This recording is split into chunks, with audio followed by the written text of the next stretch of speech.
Streaming. Start recording. Ooh, mute my speakers. Alrighty. Mute desktop audio. I keep forgetting to do that. That's probably a good choice.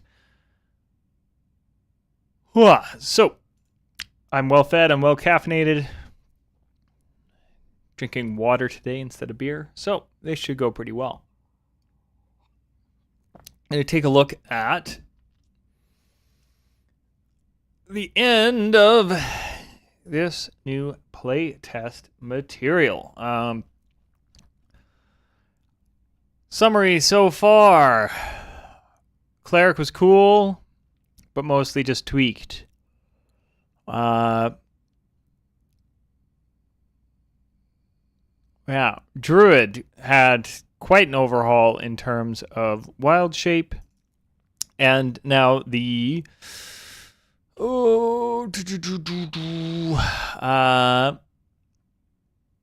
spellcasting aspects of Primal, which I'm all here for.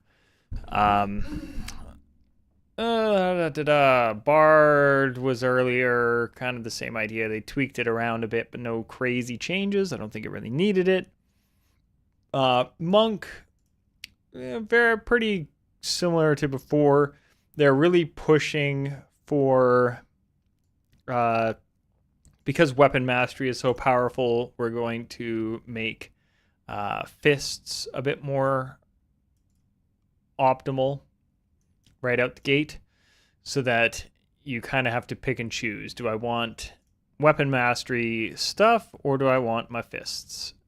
And then they made Stunning Strike more manageable from a DM perspective. So I think this is all well and good. All right. And they changed a bunch of subclass stuff. Paladin, I have mixed feelings on, in that the changes are probably fine, but I'm stuck in my ways. Now, Ranger, I was surprised to see how many little changes and stuff that they made throughout it. I'm pretty happy with what I'm seeing. It resembles heavily the Tosh's Cauldron of Everything Ranger, which, self-explanatory reasoning for that. All right. But today, I want to look at the Rogue. Alrighty. So sneak attack. Oh, so main updates since the last playtest version, because I don't remember sneak attack being required to be on your turn with an attack action. I thought before it could happen with, like, I held my attack until they come around the corner, like that kind of stuff. I'm hoping they explain it pretty well. We'll see. Weapon mastery. Although honestly, I think it needs to be a once per round rather than saying once per turn. Weapon mastery, they do get that, so that's cool. Subclasses switched back to matching 2014. But again, I didn't see the previous playtest stuff for Rogue, so I don't know. Steady aim.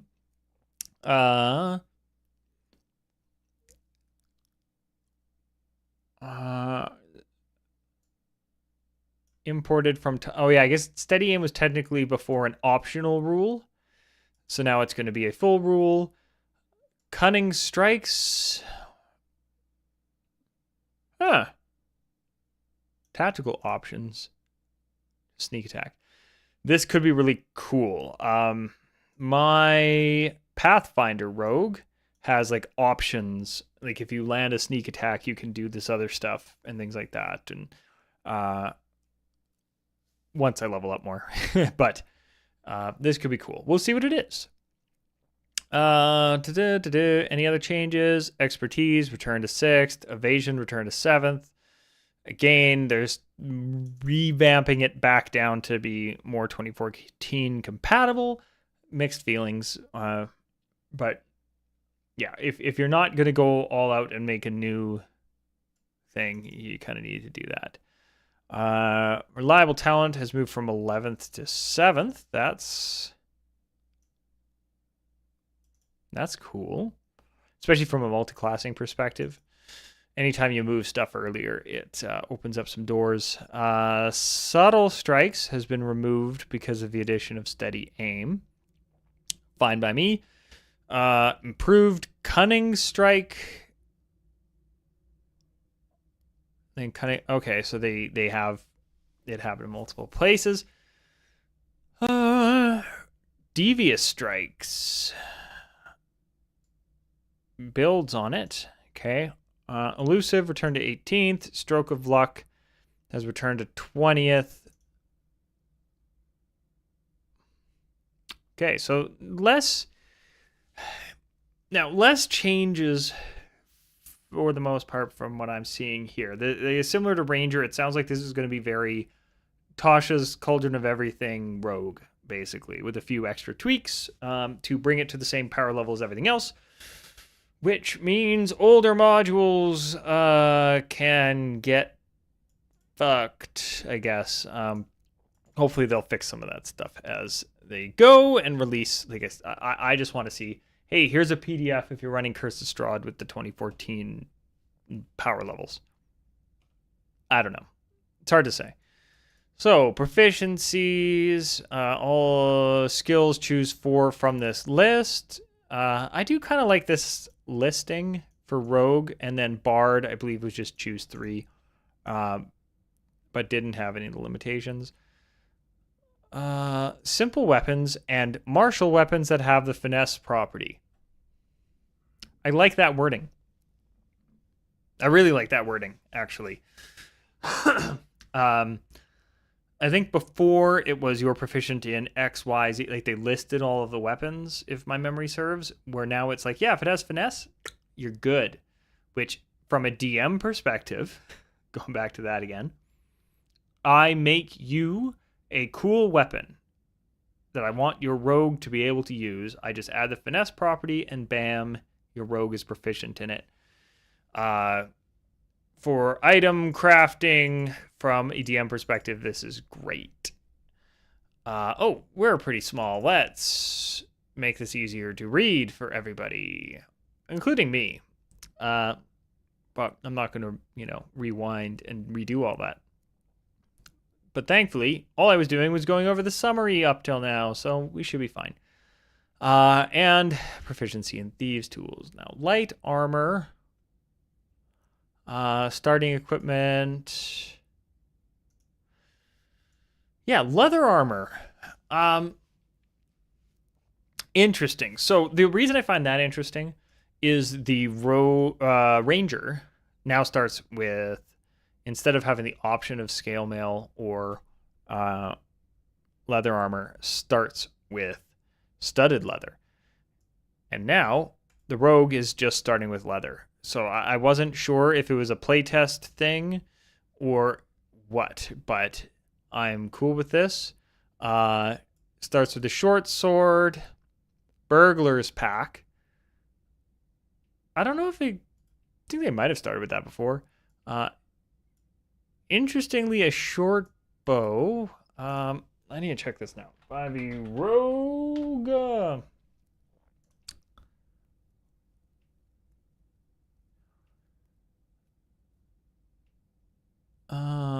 Yeah, so this is a bit of a change.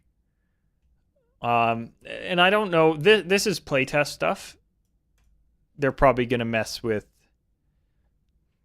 a bunch of this in terms of what you start with. So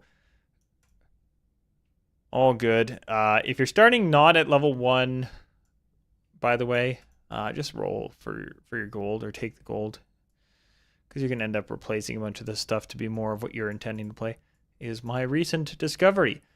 But yeah, I kind of like what I'm seeing here. It's like, hey, you can use your short sword with a dagger in your offhand if you want to be dual wielding. You have a short bow. Yeah, you started with 2 daggers before. Short bow or a short sword. So basically, in the olden days, you would have to pick, and you could pick 2 short swords or a short sword and a short bow and quiver. What most people do is they would go rapier and a short bow, or short sword and a short sword, right? You kind of pick one or the other. Because rogues don't get a second attack generally because they rely so heavily on sneak attack, which only can happen once per turn or potentially per round. We will see. Yeah. But then they always had the 2 daggers. For some reason, I thought that they got some other stuff. But then here you see proficiencies, if you can read that. Simple weapons, hand crossbows, long swords, rapiers, short swords. Where now they've really simplified that. Now, interestingly, 5e, hand crossbow. Is hand crossbow considered? Yeah, hand crossbow is a martial weapon. So rogues might not be proficient in hand crossbows anymore. I wonder if that's an oversight. Because, or under the new rules, are some of these ranged weapons going to be having finesse property?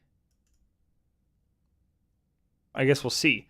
But under this currently, I don't believe a hand crossbow is at a rogue's disposal anymore, which is actually interesting. I've ignored a lot of this starting equipment stuff up until the last couple classes here because I didn't think anything major had changed.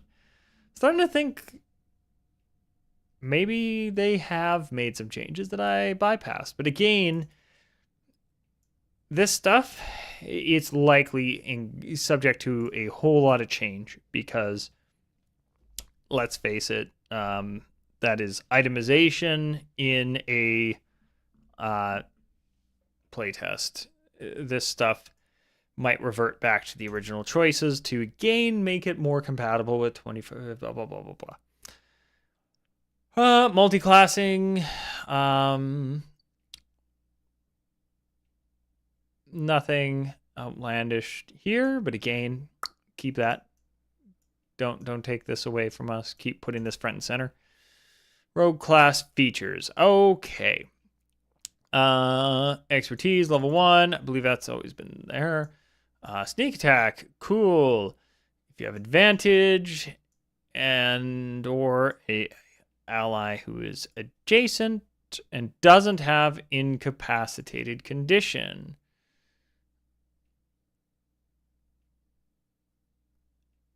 So here's an interesting thing. Ally. So basically anything that happens to be a creature that is not incapacitated. This might open up some doors in terms of, I know in the past some DMs have ruled certain types of like summons and stuff are not, well, no, it still would need to be a creature. So I take back what was going on in my head. Because I know spiritual weapon, for example, does not cause any of this. Incapacitated condition, that's an important thing. It is interesting, though, that they don't mention quite a few other conditions that could get in the way of this. Okay. Thieves can't. Cool. Weapon mastery.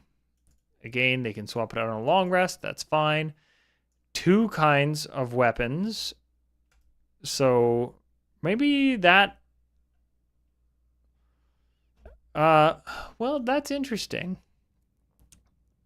Because you're starting with 3 kinds of weapons. Although similarly to the Ranger, they started with 3 as well. So that's kind of cool. But I'm liking that, yeah, almost everybody gets a couple of these, and then fighters get a ton. And they get to do weird, cool, swap them around and stuff like that. Cunning action. Dash, disengage, hide. Same as before. Subclass stuff has all been streamlined to match up.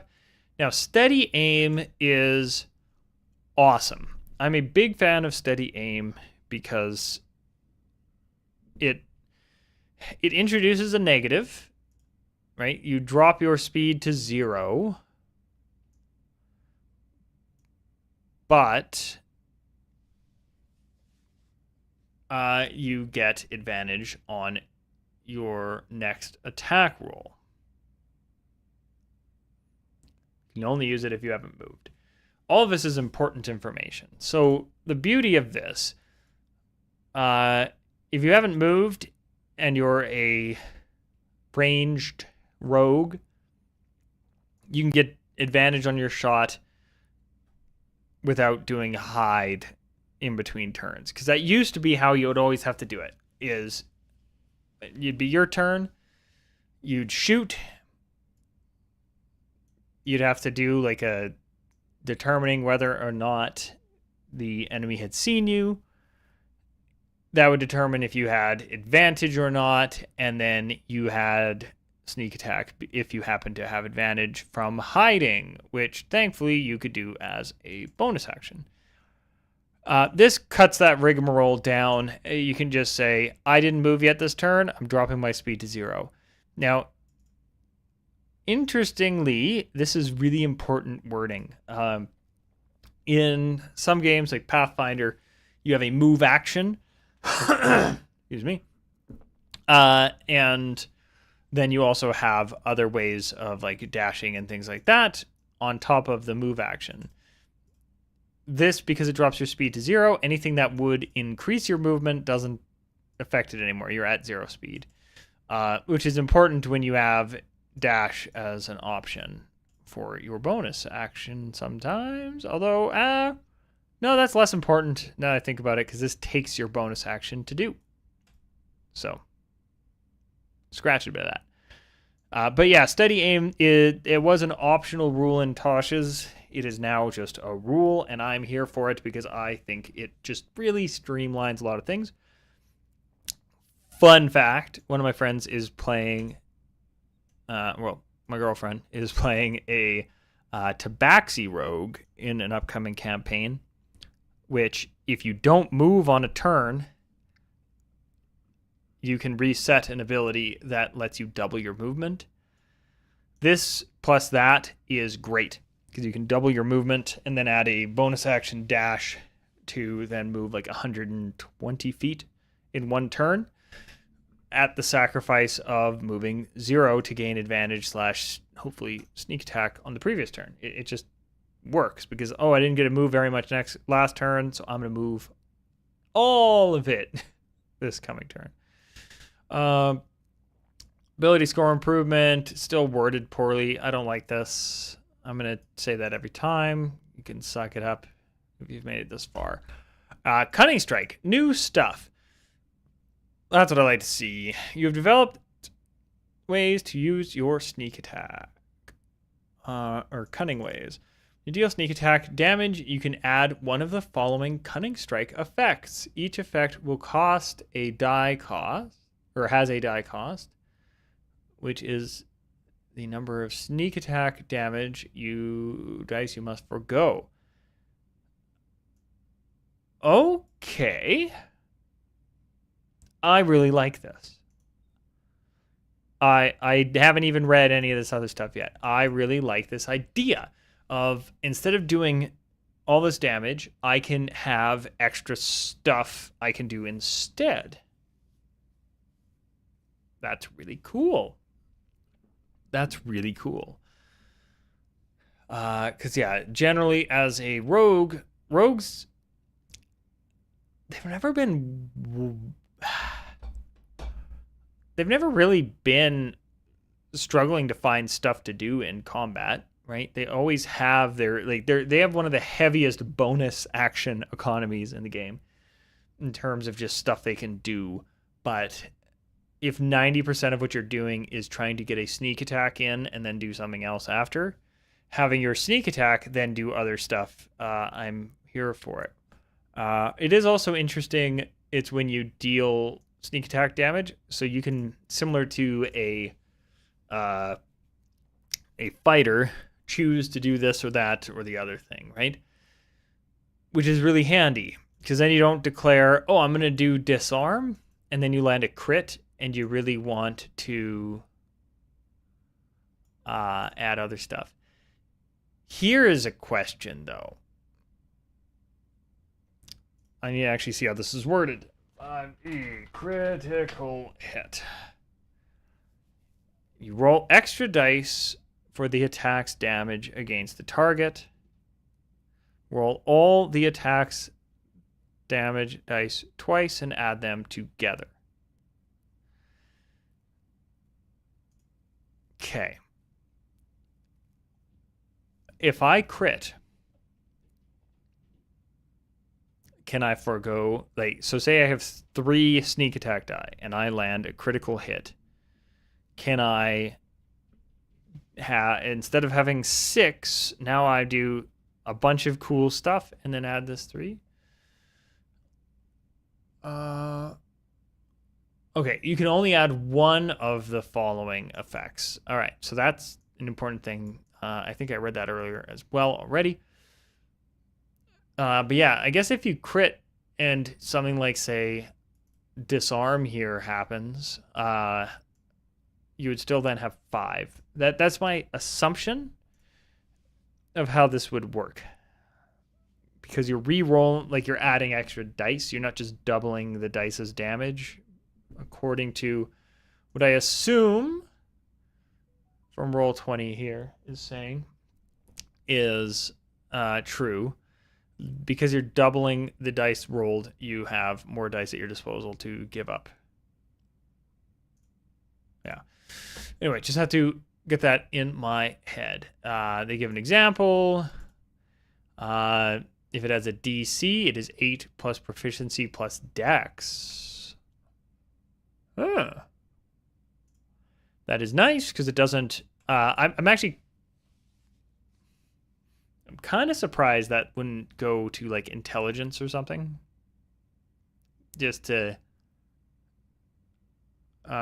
it might make them a little bit mad. Multi-ability score dependent, I believe. That might have been too much to make it intelligence or something.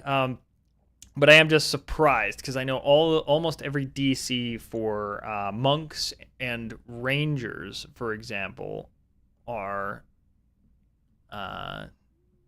like wisdom based. But I guess fighters, I think, are still strength based. So I guess if this is, well, yeah, because rogues are considered to be a full melee class, blah, blah, blah, and aren't doing their own thing like a monk and stuff. So I guess that makes sense to have it be dexterity. When I look at it from a fighter perspective, I change my mind. That's fine.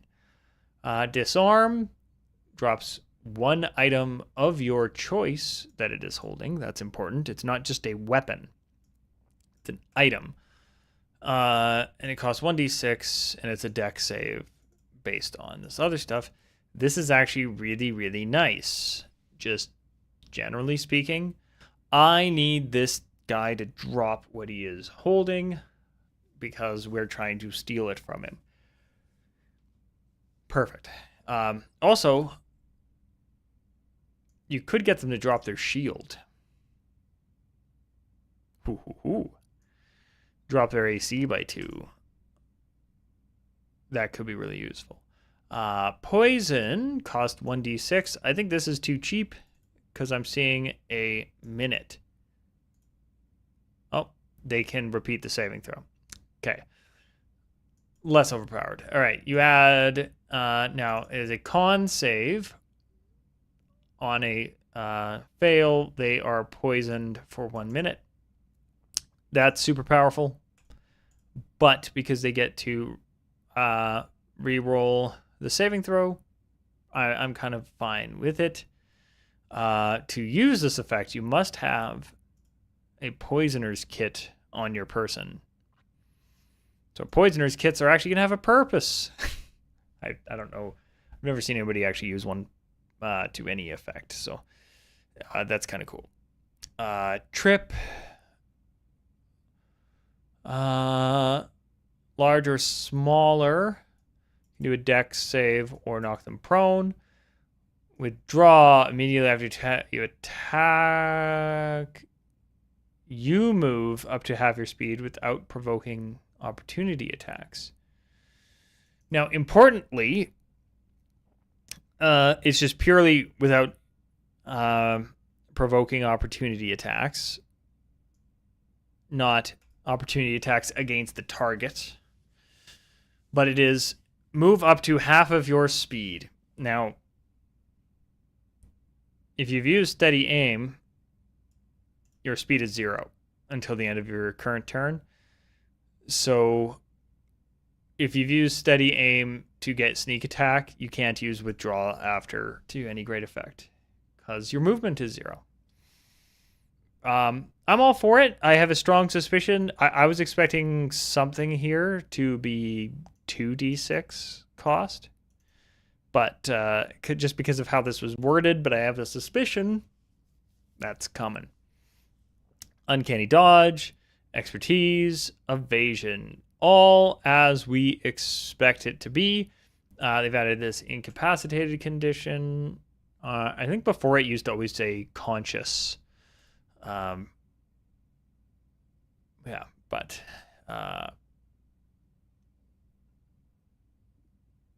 yeah. Reliable talent. This used to be higher.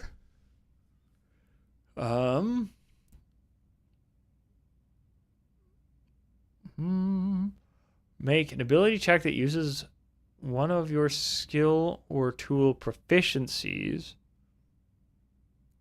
You can treat a d20 roll of 9 or lower as a 10. I think that's how it always worked. Now you have to be proficient in it, not just the regular ability check, but you get a whole bunch of abilities. Now, interestingly, it's not. I'm actually surprised that this isn't from your rogue proficiencies, given that I think I saw that on another class. I think Ranger had that. So I'm actually kind of surprised that's not there with some of the other changes that were made elsewhere. But yeah, moving this to 7th level, I don't see any problem with that. Whatever. Ability score, subclass, ability score. Improved cunning strikes. Oh, that's all it is? You can do 2 in 1, paying the die cost? Okay, I thought there was more stuff coming. All right. Ability score, subclass, devious strikes. Hey, here they are.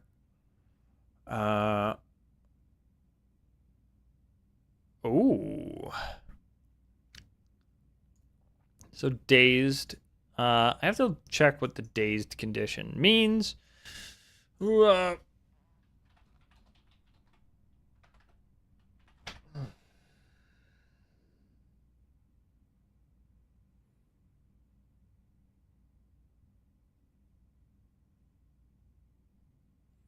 It's kind of a answer to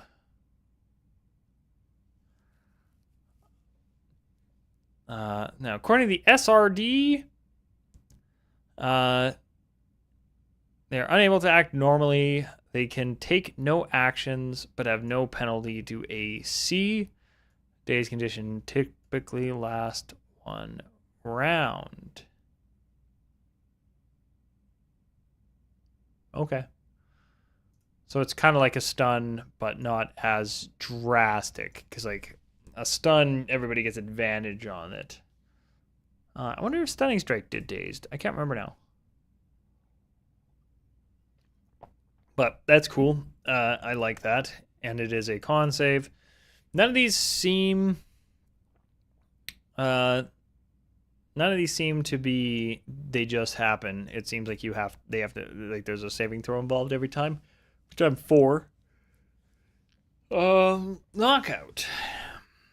Succeed on a con save, or it has the unconscious condition for 1 minute, or until it takes any damage. They can repeat the save at the end of each of its turns, ending the effect once it is on a success. Now, this is actually very interesting. Not only is it a really good potential crowd control thing, like basically it's single target sleep. On top of that, you are if they are unconscious and they fail their next save, I believe it's like an auto crit the next time you attack them. So this could be well worth doing from time to time, even if it just buys, like you hit a boss with this, gives you all a chance to heal for like one turn, and then you hit them super hard your next turn with like just a full-on onslaught of as many d6s as your Boggle game has. Or is it Yahtzee? I don't care. Hit them hard. Obscure. Strike at the target's eyes to cause the blind condition. Yeah, I'm liking everything I'm seeing, especially because you're sacrificing damage for a status condition. As long as these status conditions even out to and it's a potential for a status condition. You've already done the damage. Now you're taking a risk of they could resist it. I don't see this being too overpowered because of that. If this stuff was like, no, it just happens. Yeah, I use 6 things and it knocks them out. And especially because legendary resistance, right? Somebody tries to use this against my dragon. No, it's not happening. Or if they do this against a very constitution-heavy creature, there's going to be some that cannot be knocked unconscious. It is interesting that it's not put to sleep, so things that are immune to that can still be knocked out, which is an important thing. I think the sleep makes people go unconscious, but isn't the same as the unconscious condition, is how they're probably wording it. Blinding them. Everything I'm seeing, this is sweet. And because of the sacrifice they have to make, I'm okay with it. I don't remember if Slippery Mind was a thing. Proficiency in wisdom and charisma. I don't remember if that was a thing, but that's sweet. I can get behind that. Ability score, subclass, elusive. I think that one was already there before.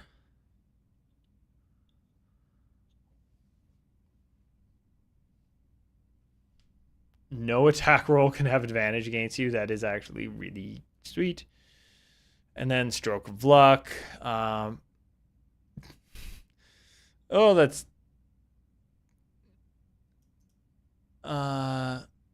great. You could just... Oh, I missed? No, it's a crit. Because it's the roll into a 20, not the total into a 20. Can't use it again to if it's a short or long rest. Cool. Now, subclasses. All right, let's talk the class for a second. I dig it. Very minor changes, but the changes they did make are sweet. And not overpowered by the look of it. It just looks fun. Which to me, that's always the most important thing, is will this make my rogue players have fun? I think so. Will it screw me over as a DM from time to time? Yeah, probably. But I mean, my creature technically gets to survive longer at the cost of now he's got disadvantage because of poisoned for a round or two. I'm also fine with that, right? The fact that they have to sacrifice something to make it happen and to have the potential for it to happen, they had to make the sacrifice low enough that it's worth making to make sure the risk reward is there. And I'm for it. It just looks fun. It gives rogues more options rather than just causing a lot of damage. And I think that's good. I like it. And And again, it's at the cost of damage, so it actually will make more interesting combat without overpowering anything, from what I'm seeing. From, again, a DM perspective. All right. Arcane Trickster, always a favorite. Uses the Arcane spell list rather than Wizard list, because there is the Wizard list is a very specific thing now. Let's scroll up so that everybody can read it. Moreover, the rogue can now change one cantrip when gaining a level and can use an arcane focus. I don't know how I feel about that one. I do like the flavor of like, no, they got to do it the old-fashioned way, but I'm fine with it in the end. And it might matter for multi-classing purposes. This might actually be just fine. Versatile Trickster has been redesigned to allow you to use certain options from your Cunning Strike with your Mage Hand. What? The ability to give yourself advantage now resides in Steady Aim.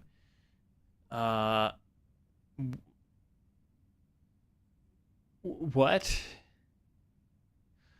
All right, let's see what the heck's going on. All right, spellcasting. Now, they get 2 first-level spell slots. And they know 3 cantrips, Mage Hand, and 2 others of their choice. So they can get damaging cantrips right at the gate. I don't think they could do that before. But at the same time, why would you? I'm curious, though, if Green Flame Blade and Booming Blade and stuff. I'd have to actually check if they are a spell attack or if they count as a melee attack for the purpose of causing your sneak attack, which I was going to read that. I need to check that because I was going to check. Once per turn, you can deal extra damage to one creature you hit with an attack roll if you're attacking with a finesse or ranged weapon. Okay, yeah, so I think...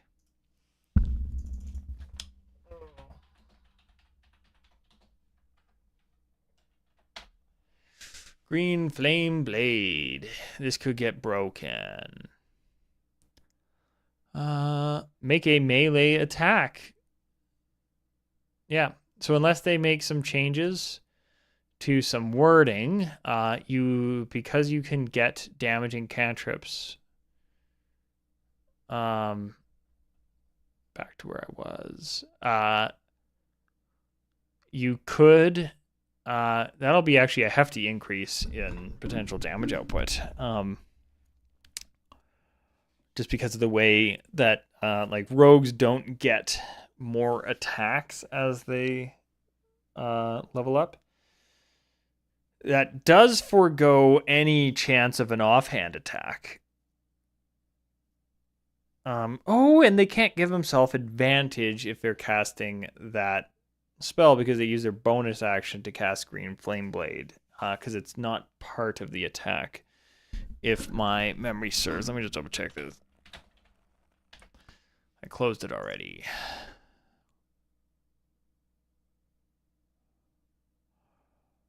Oh no, it is part of an action. So you could potentially I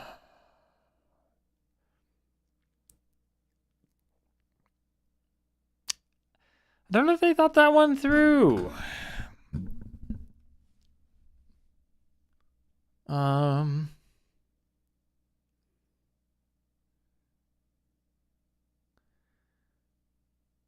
Second creature takes fire damage equal to your spell casting ability. On a hit, target suffers the weapon's attacks normal effect, and you can okay, sorry. I'm misunderstanding Green Flame Blade because it bounces to another creature based on the ability, and then adds the D8. Okay, not as broken as I thought it was, just because I misunderstand. Booming Blade, maybe. Maybe. Booming Blade. Although I don't see too many rogues being this loud.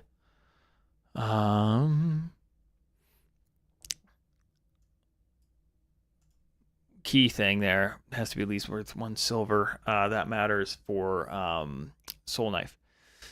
Melee attack against a creature on a hit. The target suffers from the weapon's attack.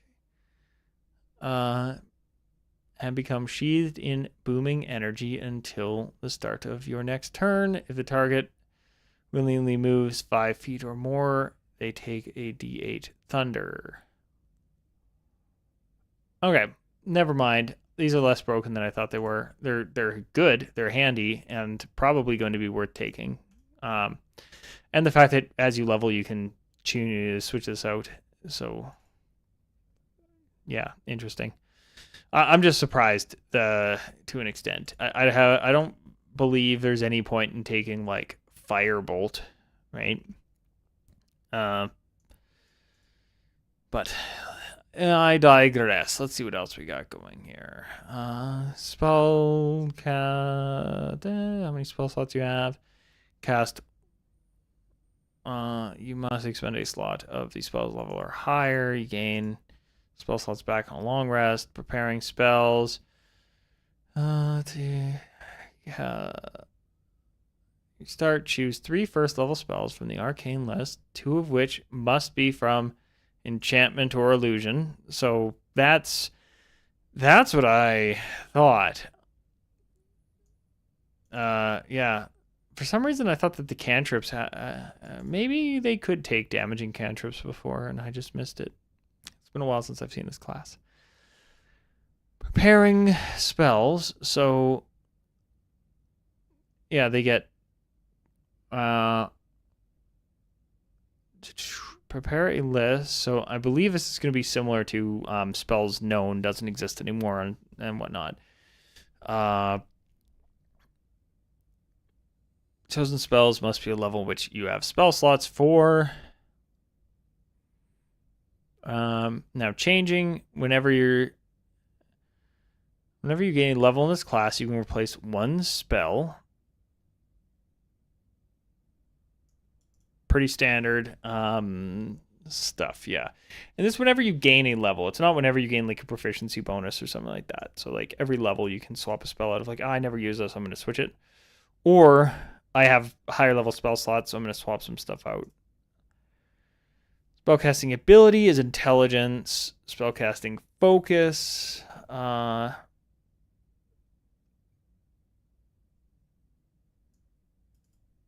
Can use an arcane spell focus specifically, which matters because it can't be a divine spellcasting focus. To do mage hand that's invisible, which is sweet.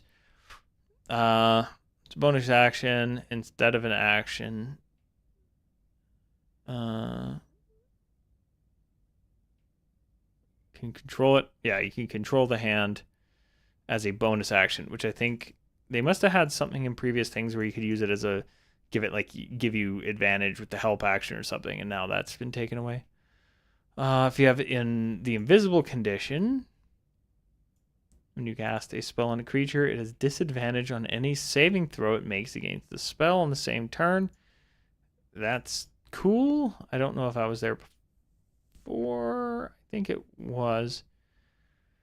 Versatile Trickster. Well, that was the new one. Everything else I think is the same. So this is the only major change.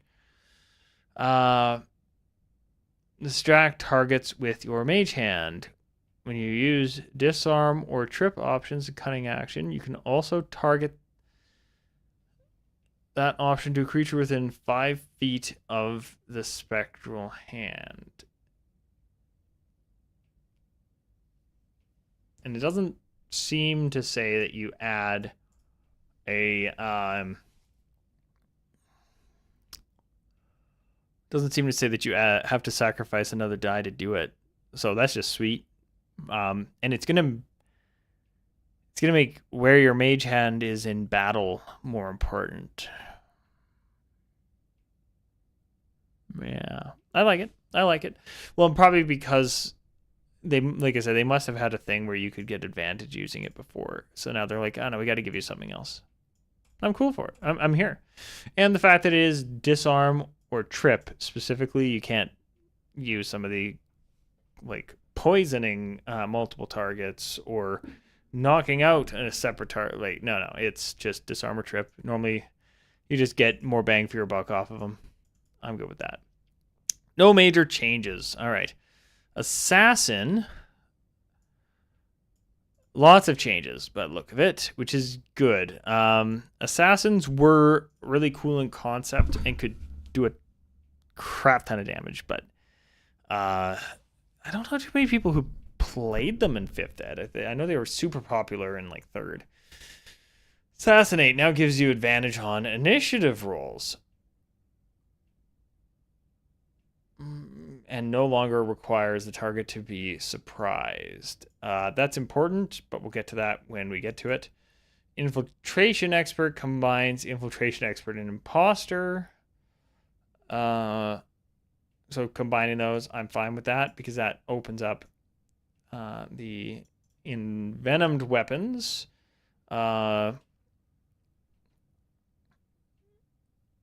Yeah, Poisoner's Kit stuff. They're making that more relevant. Death Strike no longer requires the target to be surprised. It instead relies on your sneak attack. So let's see what the heck this stuff all means. Instantly gain proficiency in Disguise and Poisoners. That's cool. Assassinate. You have advantage on initiative rolls. Sweet. First round of each combat, you have advantage on attack rolls against any creature that has not taken a turn. If your sneak attack hits any target during that round, it takes extra damage of the weapon's type equal to your rogue level.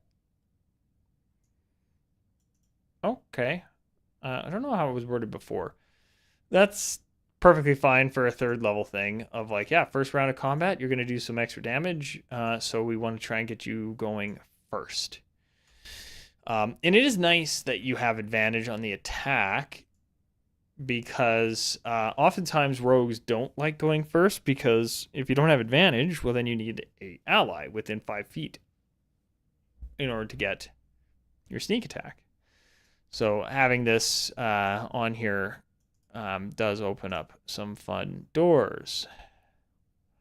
Infiltration expertise combines a few things. Advantage on deception while you are disguised. Cool.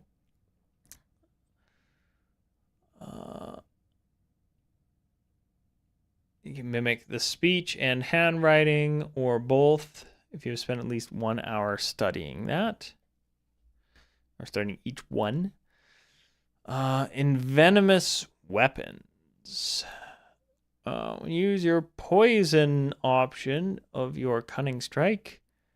The target also takes 2d6 poison damage whenever it fails the save. This ignores resistance to poison damage. Ooh! Oh. Like I think the flavor of that is that like a poison that they aren't immune to or something like that. Because that is kind of strange to be able to ignore. Well, it ignores resistance, not immunity. Okay, let me rephrase that. Ignores resistance, that's fine. Interestingly, though, if something is immune to the poison, like a lot of things that are resistance to poison are going to be immune to the poison condition. So this is almost like, yeah, you still get, here's your bonus. Now, every assassin ever should be adding that poison option because it costs you 1d6 to potentially poison them and cause a second 2d6. So you end up with more damage in the end because you add an extra d6 to it and the poison condition. 100% worth it. I dig that. And then this hasn't, or no, they did change it.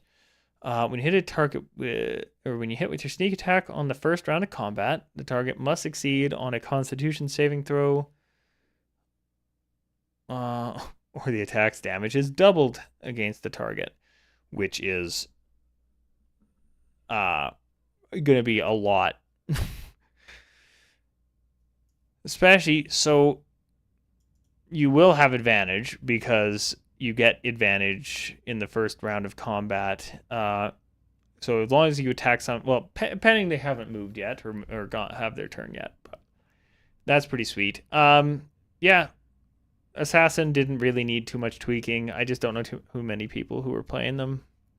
This seems like they streamlined a few things. They made something work really well with the previous stuff.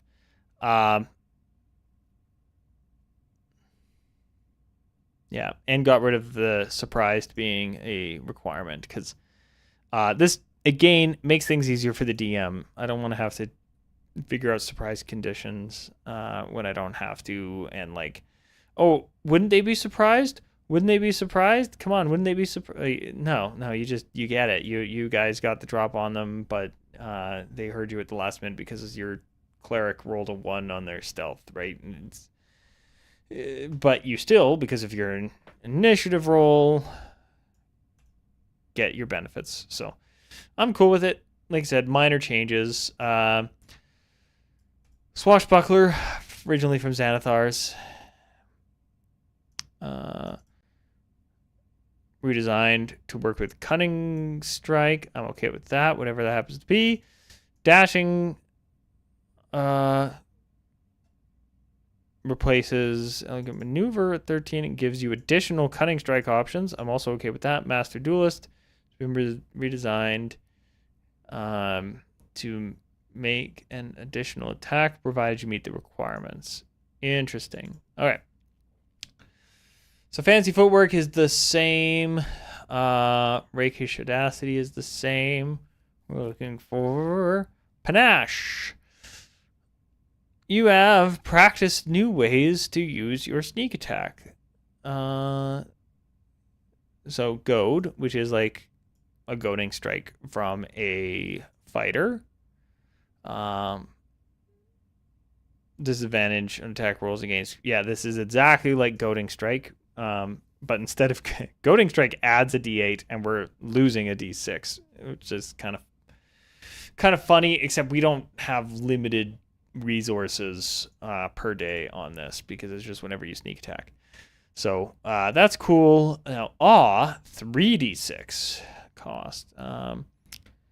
Each creature of your choice within 30 feet of you must succeed on a wisdom saving throw or have the charmed condition until the end of your next turn.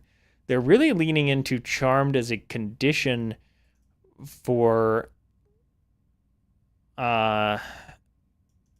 in combat stuff. I have a suspicion. I haven't read what the charmed condition is. I only know like charmed spells that then have like very particular, here's what you get from using this charmed spell. So my assumption is like they don't view you as an enemy for while they're under the charmed condition, because in this case they're in such awe of you that they don't want to attack. I need to see more about what the charmed condition actually means in this. So 5e charmed condition. Charmed creature can't attack the charmer or target the charmer with harmful spells. Yeah, okay. Yeah, I'm cool with that. That's actually sweet. Especially because, again, it's the swashbuckler. I am going to get into the middle of everything. So making it that nobody else, like, I'm going to fight you, and your friends are going to ignore me. I'm here for it.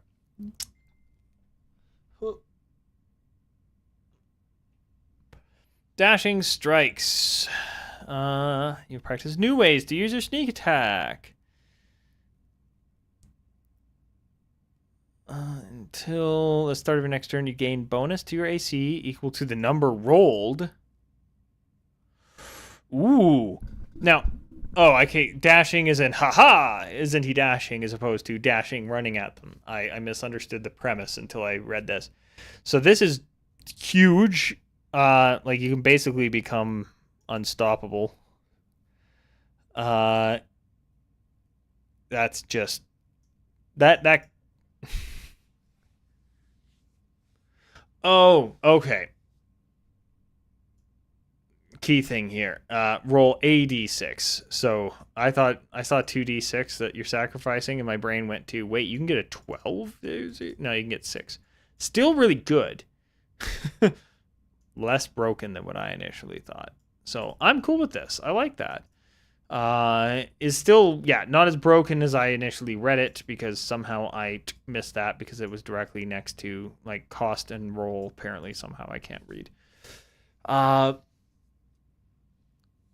Yeah, equal to the number rolled. Choose a creature you can see within 30 feet of yourself until the end of that creature's next turn. Whenever you make an attack roll or saving throw.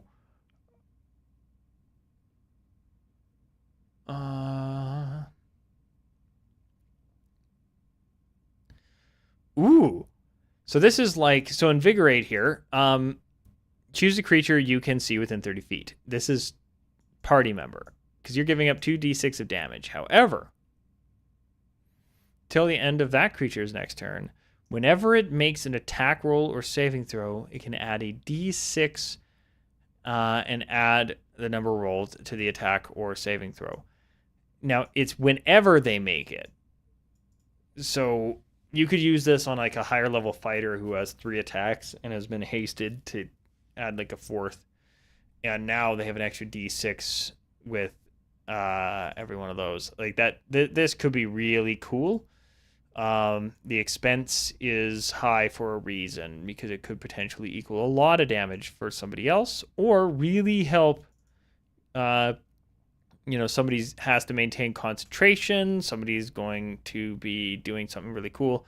This is really neat.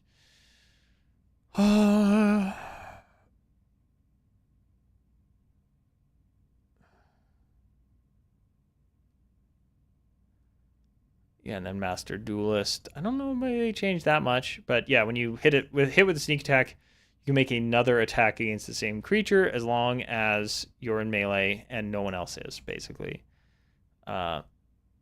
Cool. Now, Thief. Just to sum up that subclass.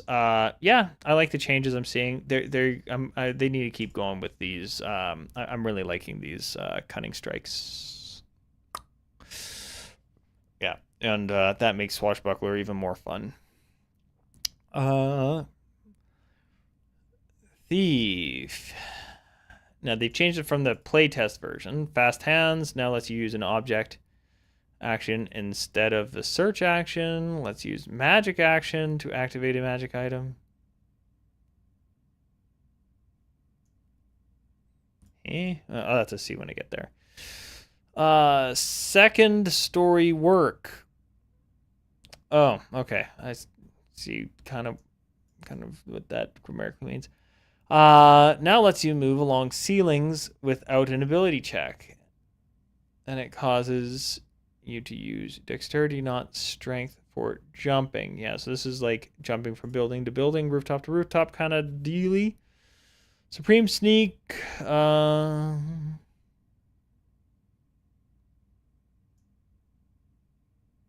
Ooh, this could be really cool. Has a new functionality. You can add, you can sacrifice a sneak attack die to remain hidden when you attack. That could be really fun. These reflexes has been restored to 2014 functionality. All right, fast hands. Bonus action. You can sleight of hand.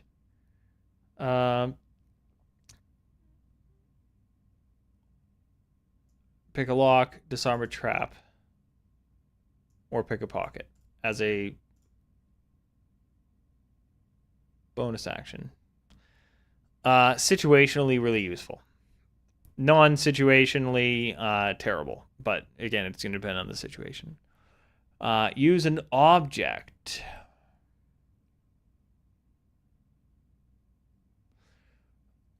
Oh. So if you have a wand,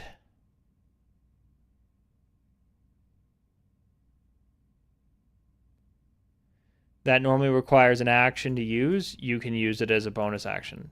So this could be actually really sweet. Yeah, the first half of this, I'm like, okay, whatever. I see the change they made. I could see that getting a little broken, depending. DMs, be wary. If you're handing out wands to your parties, yeah, there's potential for certain spells to become a bonus action. But I don't see it being too bad. Game of climb speed equal to your speed on your turn. You can move on a ceiling without making an ability check, provided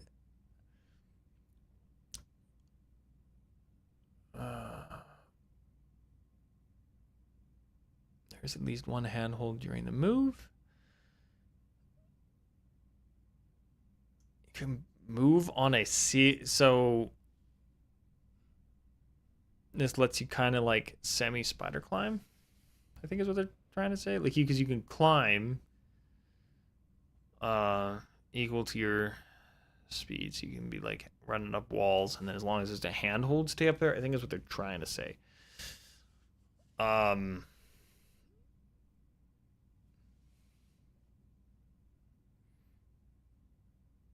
Yeah, and I think they're saying there's no ability check to like stay as long as there's right, at least there's one handhold during the move. But you fall if you end your turn or without a handhold. Okay, so yeah, this is very DM discretion, so careful. Jumping distance influenced by dex rather than strength. Fine. Supreme sneak. Stealth attack. Only cost 1d6 if you have the hide action's invisible condition. This attack doesn't end that condition on you if you end the turn behind 3/4 cover or total cover. Very skulkery.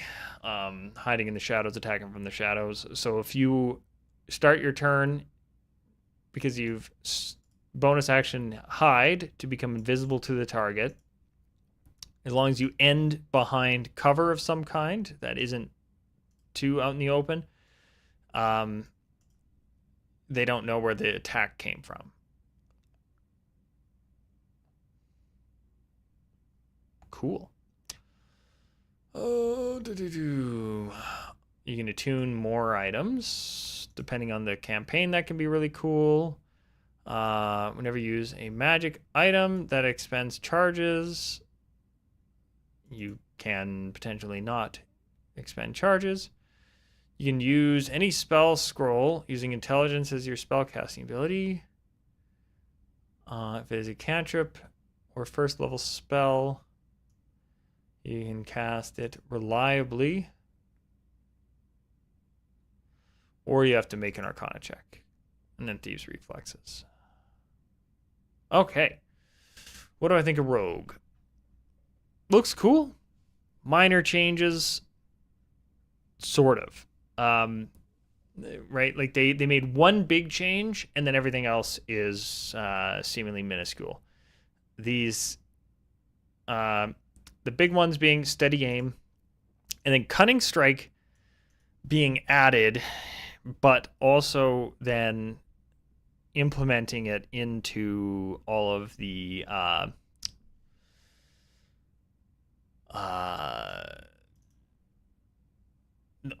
new subclasses, or almost all. I don't think they have it in the Thief, which kind of makes sense that because they're trying to make it 2014 subclass compatible, they can't have Cunning Strike option. They don't necessarily need Cunning Strike options, I should say, for everything. But I'm really liking what I'm seeing with Cunning Strikes. And the versatility combined with the risk versus reward of them. That's really neat. That's really cool. Approved. I like the new rogue. I don't think anything seems too broken. I think it will make it through the playtest. My prediction is almost everything they've changed in this current rendition will stay. Everything here looks fine and fun. Again, that's my big thing. Will this be fun for my players? And I think it will be.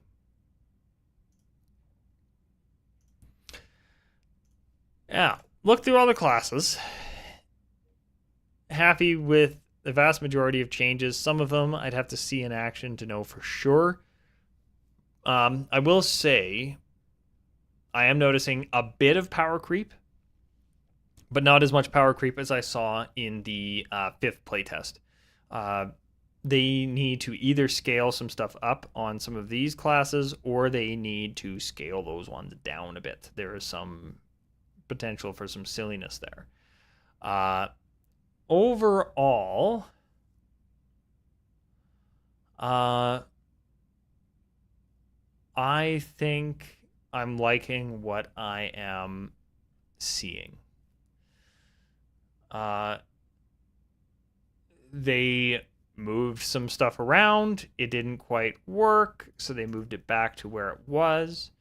Yeah, like we've removed almost all of these and made them exclusive to Paladin. We've made this exclusive, right? They've made some good choices. I do like that they have made the 3 different spell lists. That's going to make things much easier. Now, there are some spells, like Lesser Restoration comes to mind, that are going to end up on probably the Divine and on the Divine and on the Primal. Only reason that's a problem, only reason, in my opinion, is it means they can't just have here's all the level 1 spells, here's all the level 2 spells on these lists in this exact order. There probably will be here's the spell list, and then there'll be a page there'll be the pages of alphabetical order each spell, which is fine, right? Some of these things do need to probably cross over between them. So, like, Daylight, Dispel Magic, they don't want to have they don't want to eat up the ink to have Dispel Magic in the book twice, potentially 3 times, because I think it's on all 3 spell lists. So having the 3 spell lists in the book is going to be fine. But yeah, so that's just a bit of a glimpse into the spell side of things. Now, do they have any spells in here?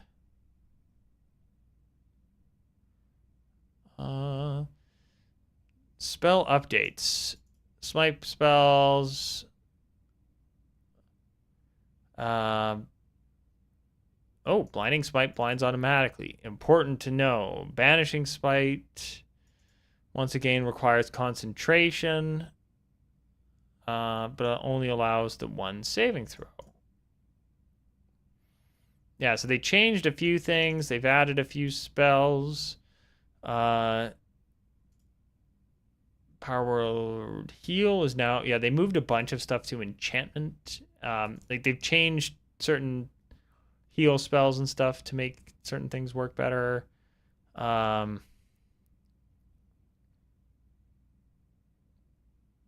Word Kill now deals damage if they happen to have more than 100. That's cool. Because then if you accidentally use it, they've got like 102 hit points. It does something. Not just... oops. Smites. Smites. Vicious Mockery now scales with your bard level. Damage is increased to a d6. Cool. I don't know how important any of that was, but yeah, it seems like they've changed a few things. Bonus feats at 20th level. This is important. It allows them... Okay, I understand it now. I've been saying for the last while that, like, okay, why is the ability score thing still listed under feats? I just don't get it. I just don't understand. But this is that Paragon level thing I've talked about before, similar to like Diablo 3 and 4, where once you hit max level, you can still get stuff. More so in Diablo 3. Diablo 4 kind of turned it into part of the leveling process. So think of this as like Diablo 3, like you've hit max level. Well, once you gain like 30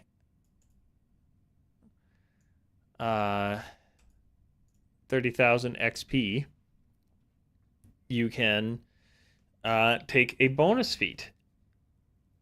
And then you can take another bonus feat, and then so you can keep leveling your character, which hopefully means there's going to be a bunch of stuff coming up that's going to actually work with the high level characters, because I don't know too many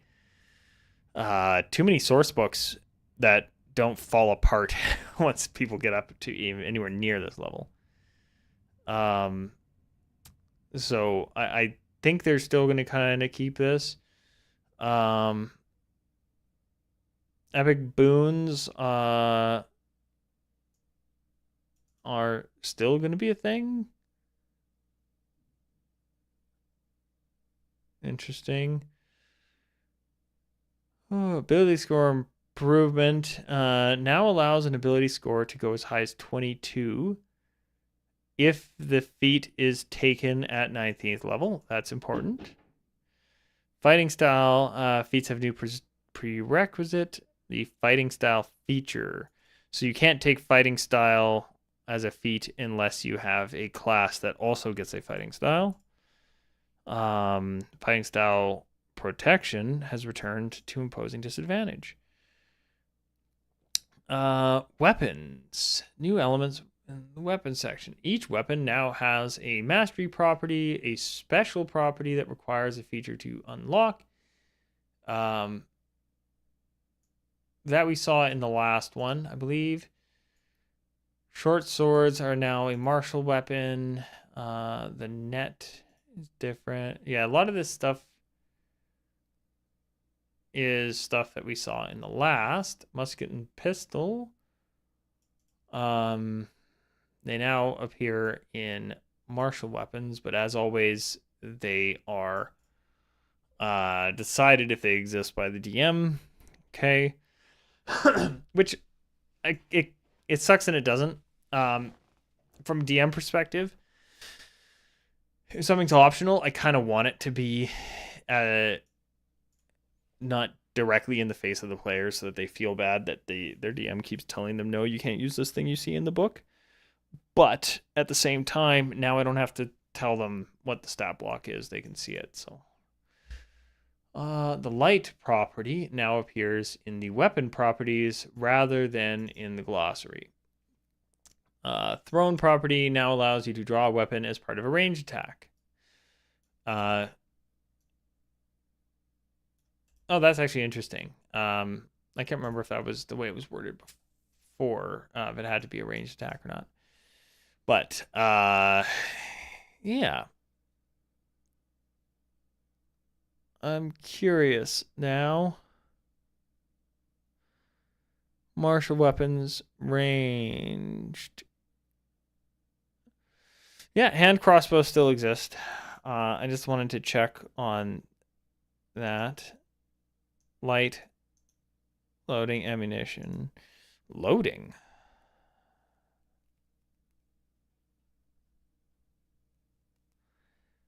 Light, thrown.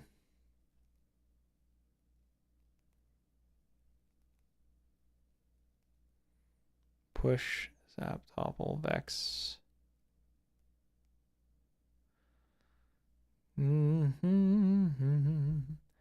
Fly speed, grappled. I'm just curious with. I'm not used to seeing loading in there, but I wonder if it's you have to have a free hand to load it. Magic as an action, move action, search action. They actually have this as I'm not sure if they had this before written in. I can get behind this. Where you don't like, hey, can I do this thing? And it's like, okay, yeah, you can take the search action. Where before I think you have to ask your DM if you could do something. Where now you say, I take the search action. I want to know the creature's state of mind. And you roll insight. It takes a bit of control away from the DM, but at the same time hands it to the players to just do it. So I don't have to answer the question of, yeah, sure. And then ask them asking me, does this take my action or not?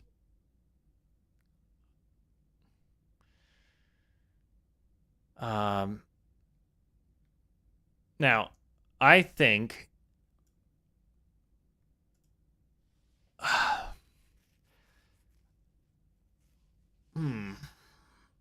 how does that interact with hiding? Move, ritual, study. Do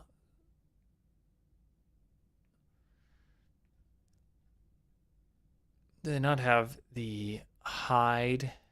Well, they have the invisible condition.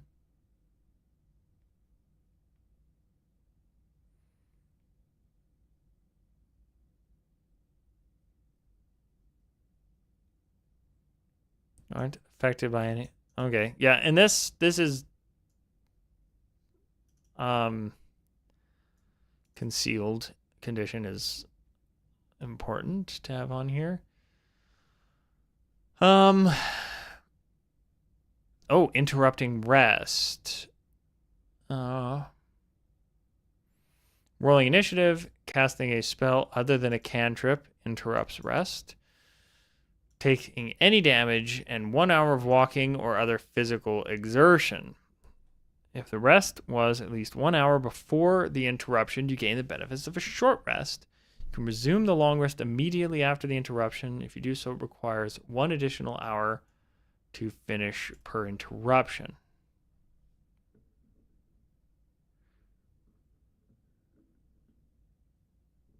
Long rest is stopped by the following interruptions. Per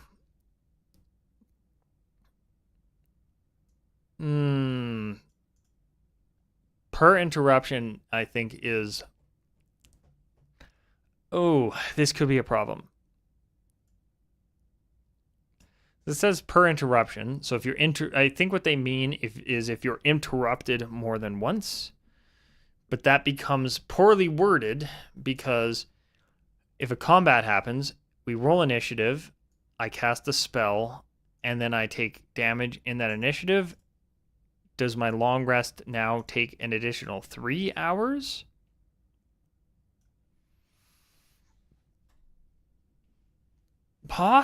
Well, that's not the worst, actually. Because that means, yeah, you have to sleep in a bit the next morning because you got interrupted. I'm less inclined to be annoyed by that, actually. Initially, my brain went, oh, no, no, actually, yes. So, if you roll initiative, nobody takes damage and no full spells are cast. Right? Like, oh, we're assaulted by wolves in the night. All right, we roll initiative. We blast them away with cantrips and stuff before they even get a chance to damage us. We only lose 1 hour of rest. But if it turns into a full combat and we're doing a whole bunch of stuff, then yeah, it becomes a longer one. Yeah, and this being clarified of like, yeah, no, you would get a short rest. And you can have the effects of a short rest take place before the combat starts. So like, hey, if you want to roll a hit die, now's the time kind of thing. from DM perspective, I actually like this being spelt out, and I don't remember it being in the book before, so I kind of like that. Benefits of the rest. So you must have at least 1 hit point. You gain all hit point, all hit die. Didn't it used to be half? That's a big change. I'm surprised they don't mention that that's a big change. Max hit point restored.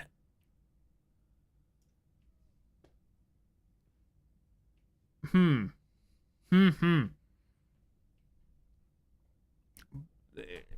assuming this can be superseded by a curse. Because what happens if like a cursed item? Well, I guess maybe the cursed item then would just have to say you do not get your max hit points restored on a long rest or something like that. I'm okay with this, actually, now that I think about it. Not having to explain it to my players every time of like, yeah, no, you would restore that too, right? Exhaustion decreased by 1. Any features? Must wait at least 16 hours before you start a new one. I actually like this clarification because before I think it was like you could only benefit from the effects of a short rest once every 24 hours or something like that. I can't remember how it was phrased before.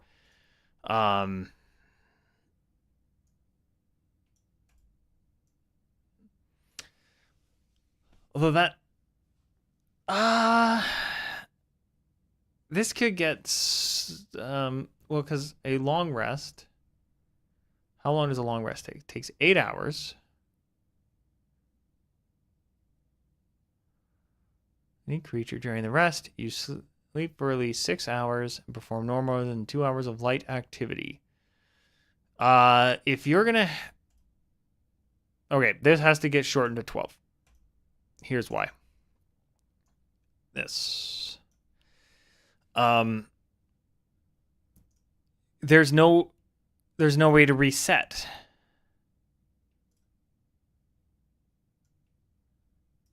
You can't. These rules are incompatible. In that you will always like your characters eventually are just gonna like. Okay, so we like you lose 3 hours of sleep, assuming I understand this because they say per interruption, and these are interruptions. Even if this is 1 hour, right? Assume I'm reading this section wrong, and the maximum, like they say, hey, you're interrupted as soon as one of these things happens. Therefore, you lose 1 hour of sleep. You originally, your characters were getting up at 9 a.m. and then were adventuring through the day, and then 16 hours later, they take a rest, so they're ready to go, right? Because 8 hours plus 16 fills your full 24 hours. They lose an hour of sleep. Now, in order to ever get the effects of a long rest, unless they forgo it for an entire day, which then adds like, okay, we only got 15 hours of sleep tonight. Or sorry, we only have 7 hours of rest time tonight to reset it back to 9 a.m. Every day you're going to be getting up at 10 a.m. This has to change to like 12, and it solves the problem. So that if you lose, like, or even just as simple as, oh, we have to get up early to do this thing tomorrow. Well, we didn't, like, we've only got up at 8 a.m. this morning, and tomorrow we have to get up at 6 a.m., which means we won't have the effects of a long rest, just because we can't go to bed early. I disagree with this. In my opinion, this needs to be 12. I will be adding that to my feedback. I don't think this works. That's actually a big problem. Yeah. All right, let's check a few other things here. So they have a hide action. This was what I was looking for before I got sidetracked. I do want to check a few other things here first, though, because like they're D20 test. So dazed condition. Okay. You can move or take one action on your turn. Oh, so, okay. Dazed means something different now than it used to. Dazed means slowed. You can move or take one action on your turn, not both. You also can't take a bonus action or reaction. So still a terrible condition to have placed on you, but yeah, it's just a weakened stun. I'm okay with it. Saving throws. Difficult terrain. Oh, death saving throws. On your third successful death save, you regain 1 hit point, but are unconscious and start a short rest. You remain unconscious until you regain more hit points or until another creature administers first aid and adds medicine. Playtest rule removes the notion of being stabilized at 0 hit points and removes the stabilizing a creature rule. This clarifies things a lot. I like this. Okay. Difficult terrain.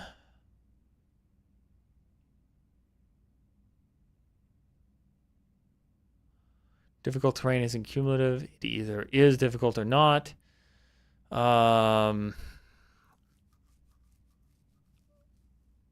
A space if the space a creature that isn't tiny or an ally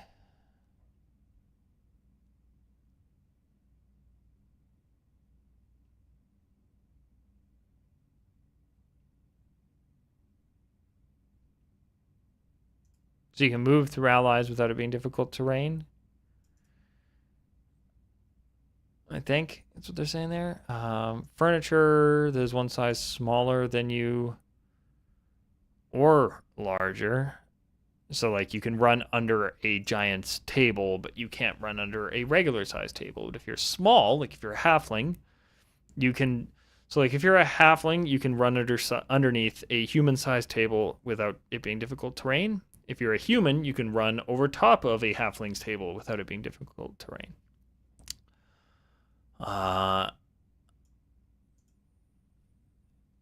Heavy snow.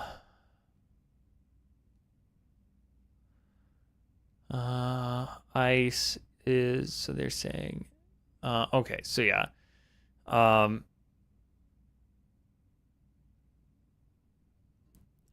Liquid that's been, oh, that's between shin and waist deep. Okay. Anything deeper and they have to swim through it. The DM can determine other things. Yeah. So I do like this. Again, I haven't read the DM's guide in a long while, so I actually don't know if a lot of this was clarified in there. Expertise is now a keyword. I'm okay with that. Fly speed. Sounds like they got rid of hover.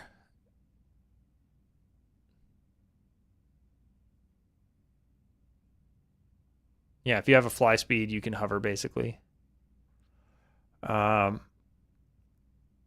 Oh, wait, no, sorry. You fall if you lack the hover trait. Yes, you have to land. Yeah, you have to land if you have a fly speed but not hover. Interesting. Okay, that's good. And if you knocked prone, it reduces your fly speed to 0. So if you knock something prone, I think they fall. Yeah, which is sweet. Of like, hey, that thing's hovering up there. I'm going to use this ability that can knock something prone, or like it's flying next to me and I'm going to do a trip attack and it loses its hover so it falls. Again, cover some things. Grappled. Oh. I don't know if that was how it worked before. So it does drop your speed to 0, and disadvantage on attack rolls against any target other than the grappler. I can't remember if grappled did that previously. I think grappled originally just dropped your speed to 0. They can drag or carry you when it moves. So it cuts their speed in half. Unless you are tiny or 2 or more sizes smaller. Good. You can escape it with athletics or acrobatics against the grapple escape DC. Cool. Help action. Assist ability check. Choose one of your skill or tool proficiencies and one ally who can perceive you. Give advantage on the next ability check that the ally makes. I can't remember if this was clarified this way before. I really like this. You have to be proficient in it to assist. You can't just have good skills in it. I like that. It expires if they don't use it before the start of your next turn. So yeah, out of combat, like you have to do this early. You must be near enough to the ally to assist verbally or physically when the ally makes the check. The DM has the final role say in whether you assist, which matters because like, well, I'm proficient in deception. Okay, but you haven't said anything. Now for the attack roll, momentarily distract an enemy within 5 feet of you, granting advantage on the next attack roll by one of your allies against that enemy. It expires at the start of your next turn.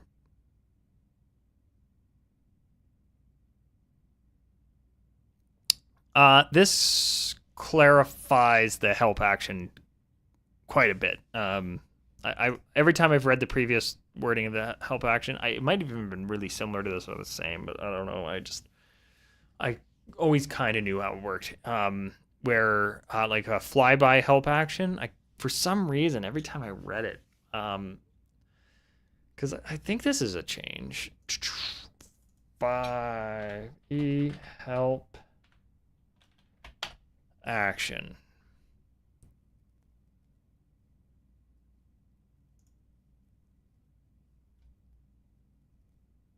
Surprise initiative, bonus actions on your turn, reactions, moving up a bit.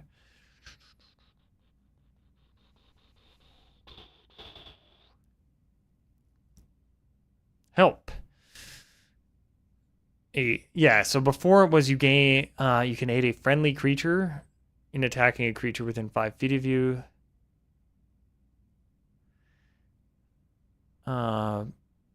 If your ally attacks the target before your next turn, the first attack roll is made with advantage. Okay, so it's actually is worded similarly.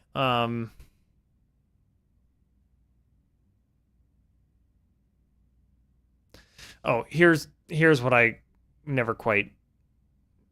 This always confused me a little bit.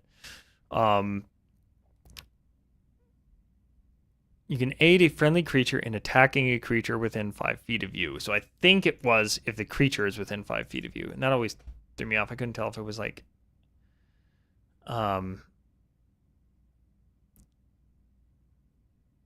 helping like am I helping my ally?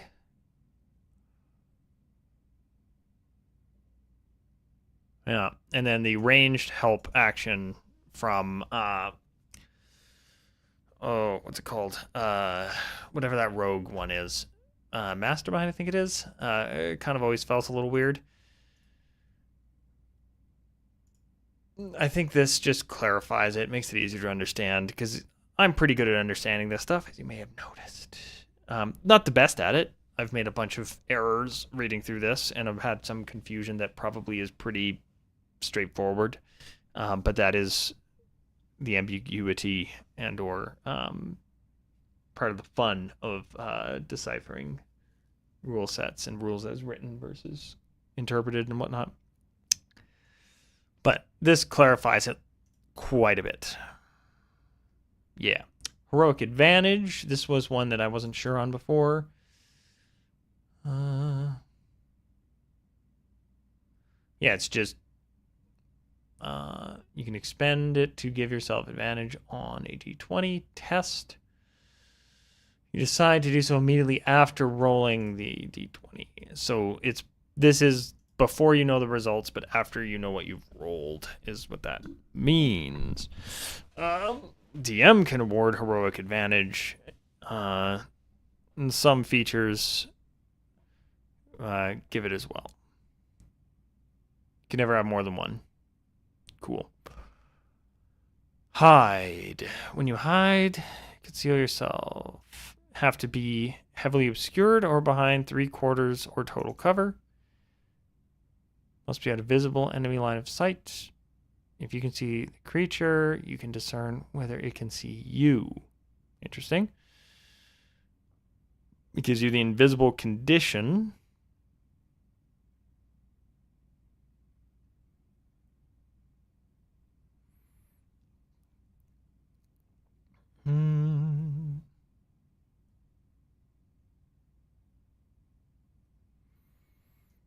Condition ends when you do certain things.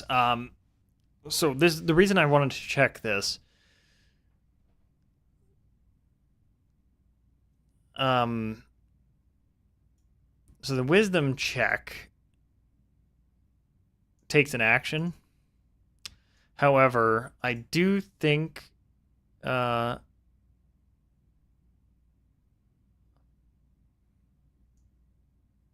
DC 15 dex check. This streamlines things because you take a hide action, it's DC 15. Which means you can if you're a rogue and you take that thing that lets you never roll below a 9 or never roll below a 10, you just will always succeed. Where it was before, this DC would be the passive perception of whatever you're hiding from. So I don't know. This streamlines it. Makes it a lot easier to understand. And again, some of this stuff might be in some of the original material that I just never bothered reading and just went with how I learned it. But yeah, because the perception checks to see something that is hidden is an action, that does make it a little tricky. Like the hide action may become more prevalent. With that being set in stone, that no, it takes an action to do this. And could make certain goblins that can do this as a bonus action very dangerous. Because you might just have no idea where they are.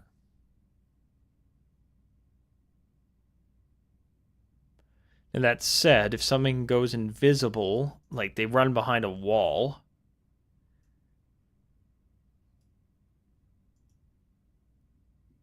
it's line of sight. You aren't invisible, you have the invisible condition. You don't just magically go invisible. So if you run behind a wall, they can't see you anymore. It's more they don't know where you're going to pop out from the wall, as opposed to where'd they go. Yeah, I'm okay with this.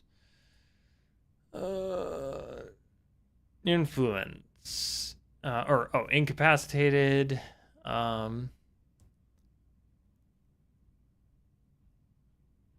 well, this is fine.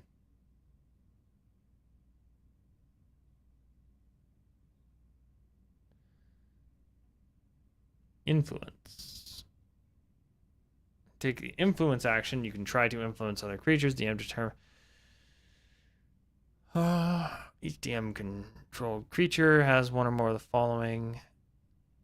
attitudes toward the player creature. I do like this stuff. This reminds me of the EverQuest days. Friendly creature wants to help.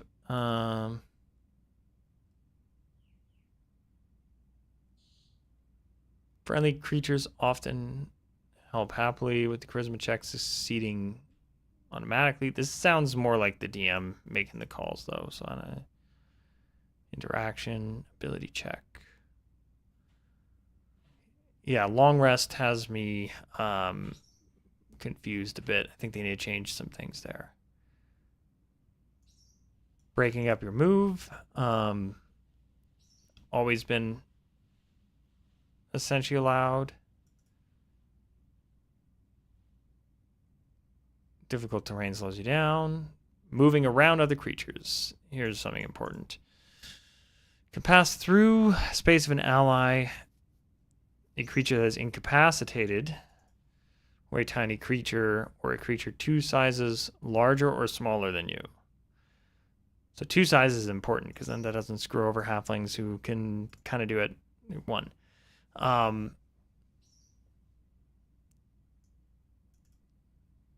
Okay. Another creature space is difficult terrain for you unless the creature is tiny or an ally. Can't willingly end your move in a space. So you can potentially move through the space of a occupied space? Oh, interesting.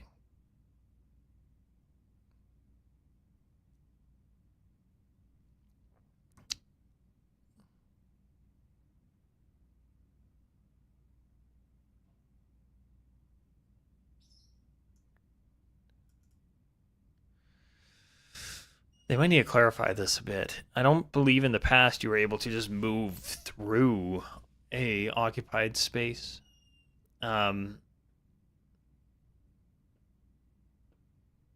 This might be more for like, I'm fighting a dragon. I want to get underneath its belly, so I run underneath it and I poke it, but I can't end my turn there. I have to move out of its space. Maybe that's what they're getting at here. Because yeah, I don't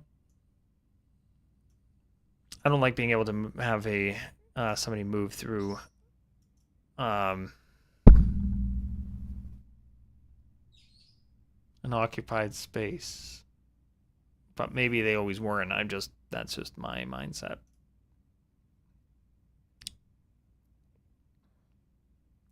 Although again, I've mentioned this before.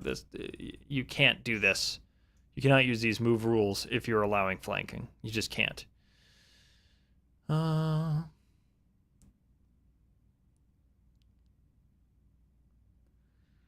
Changes to your speed. Okay. Ritual casting. No longer required. If you have a spell prepared that has the ritual casting tag, you can cast that spell as a ritual. Special feature is no longer required for ritual casting. So everybody has ritual casting if they can prepare spells.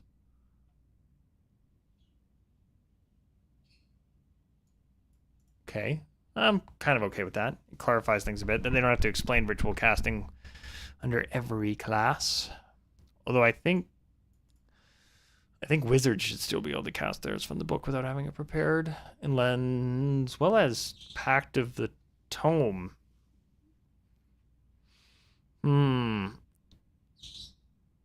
Sorry guys, this might not work the way you think it does. I don't know if that's going to work with everything unless they're rewriting some of the other stuff too. Again, search action, short rest. Standing watch is considered part of short rest. I do like that. Spend hit dice, although you get all of your hit dice back.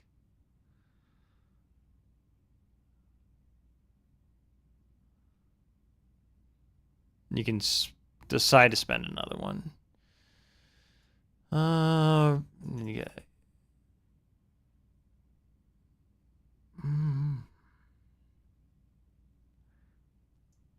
Yeah, I have a suspicion after reading that the long rest is only interrupted by 1 hour, but I still think that they need to account for that in the 16-hour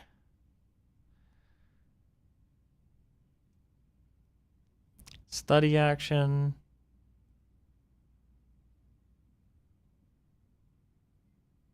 Explaining what each of these actually means. It's not too bad. Religion, swim speed, telepathy. Doesn't need to share in language. Must be able to understand at least one language. Or be telepathic itself. Teleportation is a kind of magical transportation. If you teleport, you disappear and reappear without moving through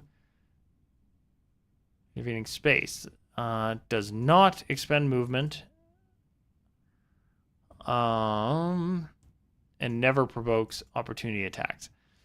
Incorrect. Casting the... Well, sort of. Casting the spell can provoke opportunity attacks. When you teleport, all equipment you're carrying goes with you. Creature doesn't teleport. If you are touching another creature, when you teleport, the creature doesn't teleport with you unless it says otherwise.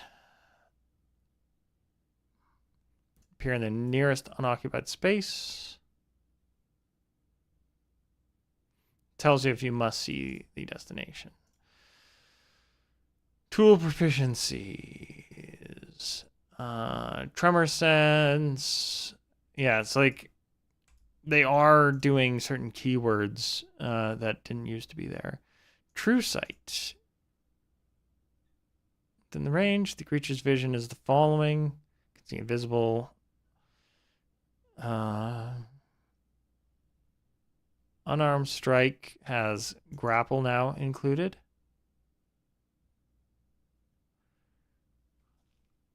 And grapple is strength.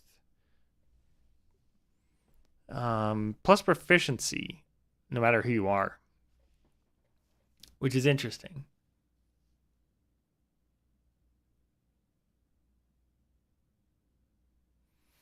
So you can actually grapple as part of an attack of opportunity. Shove, and then the unconscious condition.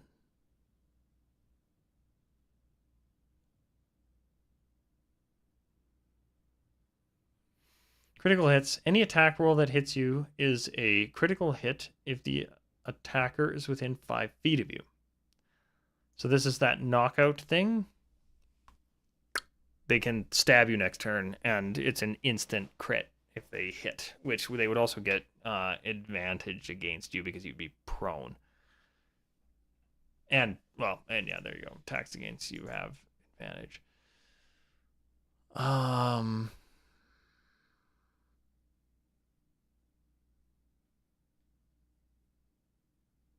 The condition ends, you remain prone. Okay, cool. Well, that is a whole bunch of the extra stuff. Cool. I wasn't actually expecting there to be that many little changes that I haven't seen yet, but I'm actually happy I took a peek through there. Because there have been some interesting rewordings, so stay tuned for my conclusion. Okay, conclusion for Player Handbook, or Player's Handbook, Playtest 6. Pretty good. Pretty good. Class-wise, overall, pretty happy. I think every class got something new and fun while streamlining certain things. Certain things got nerfed that need to be. Certain things got buffed that need to be. I didn't see anything broken. Like, some of this, after reading the last one, feels underwhelming, but I have a suspicion that the wizard and sorcerer are probably going to see a pullback or a bit of streamlining to make sure they don't go too crazy compared to these. Because from a 2014 player's handbook situation, I would say almost all of these classes are ready for prime time. There are a few little things I would change here and there. Yeah, I think it's kind of unfortunate that the spell lists, because they have the crossovers, won't just be in first level, second level, third level. Like, they can't just list them in order and keep it really, really streamlined. But at the same time, that would mean they'd have to reprint any spell that happens more than once. You could theoretically do, for example, detect magic if it's on, say, all 3 spell lists. You have it on arcane because alphabetically that would be the first time it came up, and then have the page number written in on the next one. So you just need a single line. That could work. They could do something like that. I think that would work actually really well. But if they have to have everything listed as here's the arcane spell list, here's this spell list, here's this spell list anyway, then it's a little unnecessary. And then I think they do need to fix the long rest interruption / how long you have to wait to get the effects of a long rest. Even dropping it to 15 hours would be okay, but I think it needs to say 12. We need to allow characters to be able to choose to go to sleep early because they have to get up early the next day to do whatever they're doing. And or if they get interrupted, we don't want it to constantly move their adventure back an hour. That could get a little weird. I don't like that. But I think they're getting really close. I would hope so. This book is probably going into print in the next few months. But everything I'm seeing in here looks pretty much ready. It's you can tell they're trying to pull things back to be a bit more 2014 compatible. I don't know how I'm at odds about that. I kind of like that it was going to be kind of almost a new edition. But yeah, calling this 5th ed and just having it be a new player's handbook actually isn't going to be as outlandish as it seemed with how streamlined this stuff is, which is okay. I don't really know what more to say, right? I'm going to have like a 3-minute conclusion at the end of everything. Yeah, like I said, classes, happy with everything I'm seeing. Yeah, it seems like they're keeping all the weapon mastery stuff, which I'm good with. They're giving more options in the moment without having too many extra choices outside of the moment for some things, like especially for Rogue. I'm really happy with what they're doing there. I'm hoping they keep some of these choices they've made for multi-classing and making it more front and center. Yeah, I don't know. I'm not as blown away as I was on the last one because it was so weird and out there. This playtest 6, for better or worse, seems more done and seems less ridiculous. So take it for what it is. And yeah, if you're a DM, playtest 6 stuff seems a lot more manageable than the playtest 5. Like you'll have to tell your players no a lot less, and it does have some very good explanations of a few things. We might be seeing, I have a bit of a suspicion we're going to be seeing also a new potentially monster manual. I don't know on that front, but I do suspect we'll see a new Dungeon Master guide because some of these definitions and stuff have changed. The keywords have changed. More info. They've streamlined stuff. Yeah, so we'll probably see a bit of that. But yeah, let me know what you think. I'm pretty happy with how this playtest 6 is. Yeah, I'm just not blown away from it. It just seems fine, which is, I think, what they were going for. They want to revamp things. They want to mold it so that things are more streamlined, easier to follow, that kind of thing. So that shouldn't be mind-blowing. It should just be functional. And I'm okay with that, especially from a DM perspective. Players, as long as they're having more fun, which it seems like the streamlining they're doing isn't going to make things too simple. And then the additional stuff is going to be fun. So I call this a win. Good job, Wizards of the Coast. You needed a W. You've had some interesting times in this last year. So I think this is a good call.